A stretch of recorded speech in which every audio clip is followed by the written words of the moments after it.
No big deal, 'cause everyone cheats, she said, and my heart skipped a beat. Not a big deal, this bloody ordeal of integrity maimed by deceit? Most of the devastating moments of my teaching career revolve around an episode of cheating. A student decides to cheat on a test, on an assignment, somehow in my class, and when I discover it, my visceral reaction is always shock, horror, and grief. I see cheating as fundamentally abhorrent. I see it as a rejection of my trust, of my regard, of my efforts to do good in the world, and I feel personally affronted and offended every single time. I assume that all normal people share that abhorrence of cheating, but clearly the evidence suggests that my opinion is the aberrant one, and my perspective is not the norm. So if I feel that strongly about cheating, then it behooves me to communicate that to the students in my classroom, because their decision to be honest or not in their work in my class is a decision that they will make every single day. And it is a decision that will not only impact them, but their teacher as well. And I want them to know that. At the beginning of this school year, when we were doing completely CDL, comprehensive distance learning, and I was teaching math as my only assigned subject for the first time ever, we had a math teacher's powwow about how we could make sure that students did not cheat on their math tests that they took at home outside of class time and then submitted after the fact. The more paranoid our imaginations became, the more elaborate and preposterous the means to thwart the cheating that the students could participate in. At the end of this brainstorming session, I tossed down my pen and said, the only way to make sure kids don't cheat is to have them choose not to. There is no way that a person, such as myself, driving a single computer monitor from one classroom at a school can possibly surveil, much less apprehend criminals goings on in the rooms of dozens of students across the district. Not possible. And once I accepted that, I accepted that the challenge was with me and the students to accept one another in an honest fashion. And so my approach to the combating potential cheating was, on the day of the first quiz, I invited a class-wide discussion, which is always a challenge in person, but even more of a challenge when cameras are turned off, microphones are muted, and mine is the only voice I can hear. I asked my students, how many ways are there to cheat on a test in this class? Silence. Then finally a brave soul said, well, I'm not going to cheat on the test. And I quickly assured him, I understand none of you would ever cheat on a test, but hypothetically speaking, in some other class with some other students and some other teacher, can any of you imagine a way that cheating might occur? And some suggestions began to roll in, because there are, of course, myriad ways to make your way to the right answer through dishonest means, especially on a math test, and especially on a math test on a subject as simple as algebra or geometry.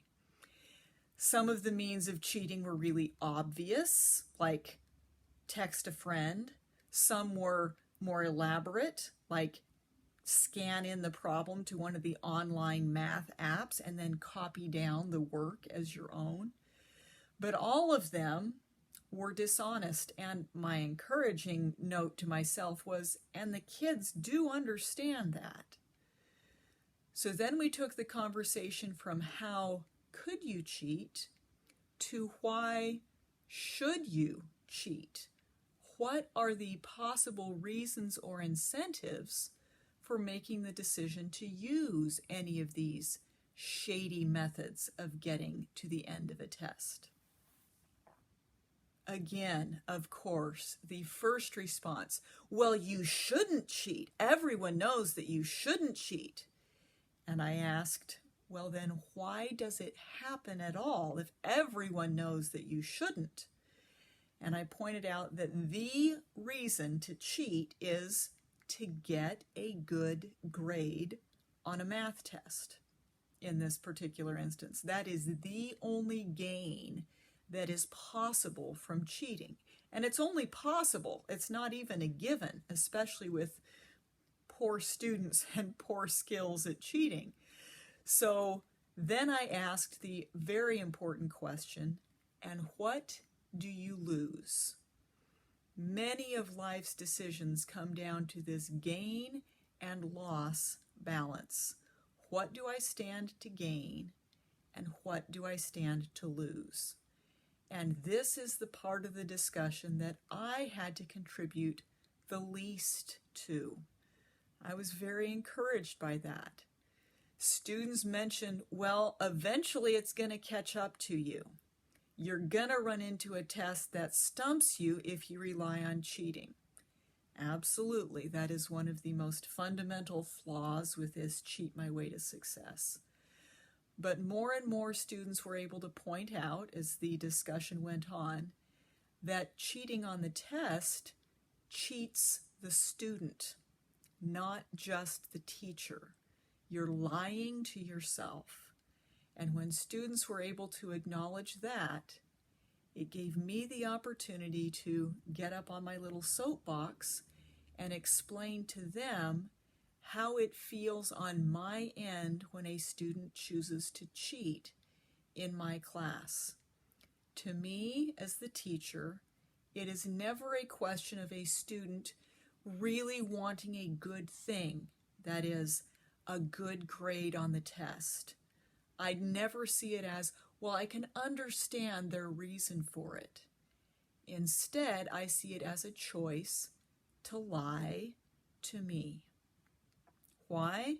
Because what the test is supposed to do is present the student's level of ability to me so that I can evaluate where that student is at.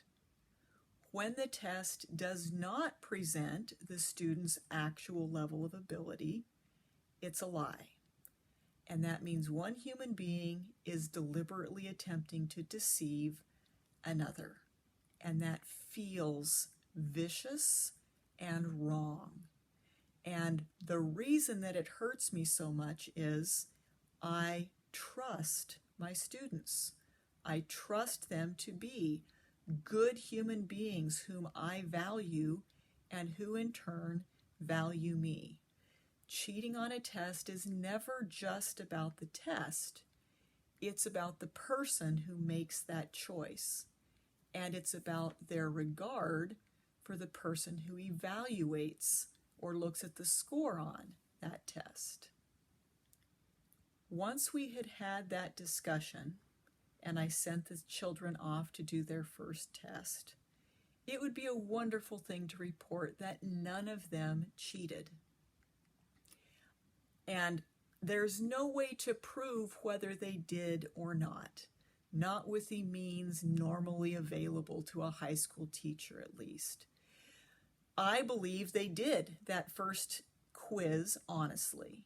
But of course, as the term went on, patterns of scores and patterns of behavior and patterns of homework and patterns of quiz scores and test scores, it became very clear that some students were choosing not to be honest with their tests. And that brings me to my point here. What do you do when a student decides to cheat in your class? And I will acknowledge up front, in my most honest fashion, I do not have all the answers to that very vital question. I can share with you some experiences, I can share with you some thoughts, and I can share with you some priorities when you are confronted with that question of, I think the kid cheated. What do I do? A small story here. It was 2007 graduating class at least, and the class was AP Lit, Advanced Placement, English Literature and Composition. This was a college-level class filled with the best English students in the school, all seniors, and we had devoted ourselves to studying literature. I should add that most of the students in that class were in my classroom for the second or even the third time. I had been their English teacher probably junior year and probably freshman year as well. And in a school as small as Hidden Valley, everyone gets to know everyone pretty well in the course of 4 years. The novel we were reading was Great Expectations, and one of the assignments I gave was a 1-paragraph character analysis of Miss Havisham. I sat down that night and read through the papers that had been turned in, and instantly I knew that one particular paper had been plagiarized. How did I know? Because the word dowager would not be in the vocabulary of any of my students, nor would the style of sentences, and especially not the student who had chosen to use the word dowager. My heart sank. As I mentioned at the beginning, my response to these episodes of cheating is always visceral, painful, and real. Not only was the student in question here in my class cheating on my assignment, she was a student with whom I had spent time outside of school, and she was a student currently serving as one of my teacher aides, in other words, in a position of trust. I wanted so badly to be wrong about my suspicion.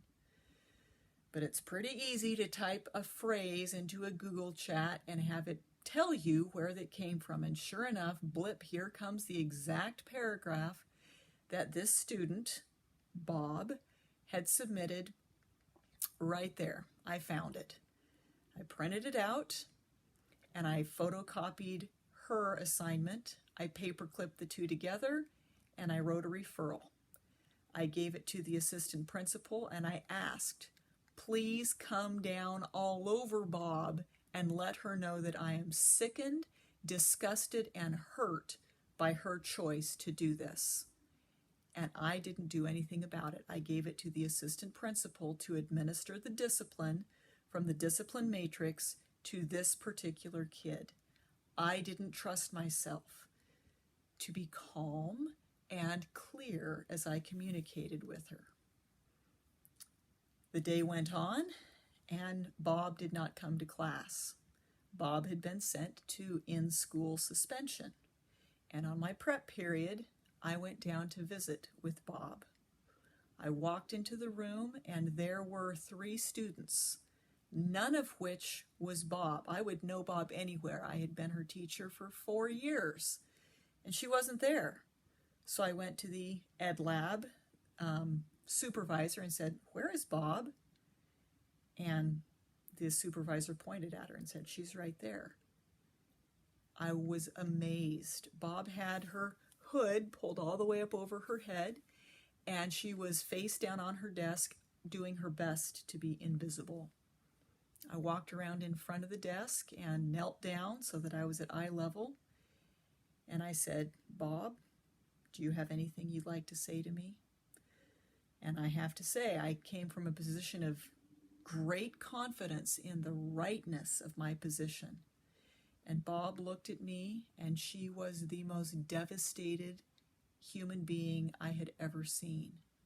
She was bereft of any glimmer of happiness.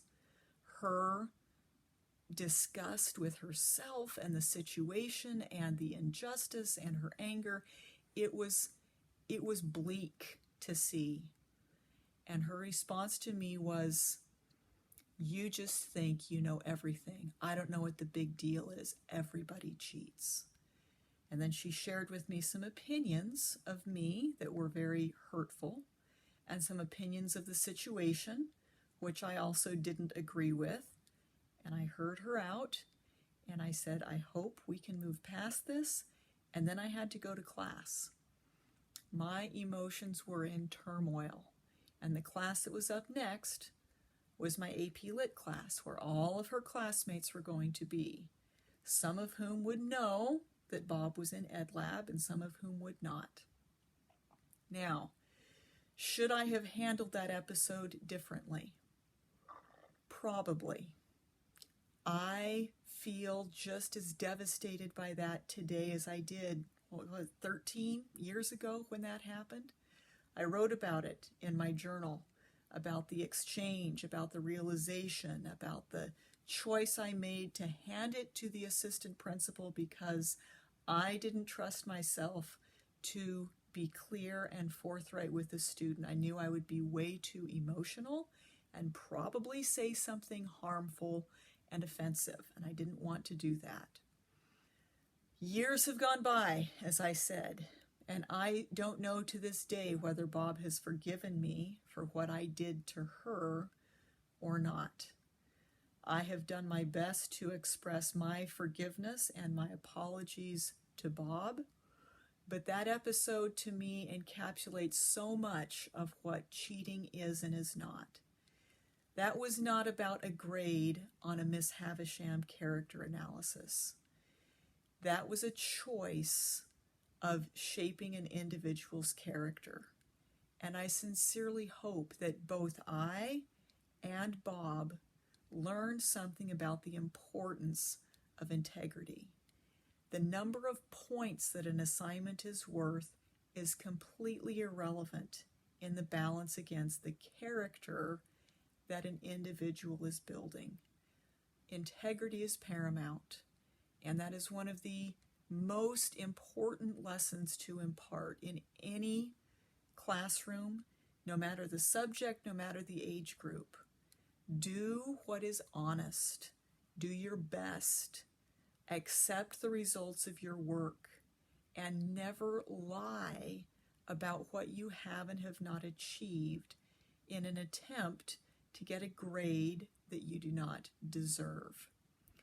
There's so many things interlaced with whether we should value grades and whether we should value honesty and whether we should value learning. But my perspective as a teacher is that learning matters, that it is an individual effort and it is an individual decision to be honest. And to my dying day, I will maintain that my expectation of every student is impeccable honesty every time. And that means I hold myself to that exact standard of integrity.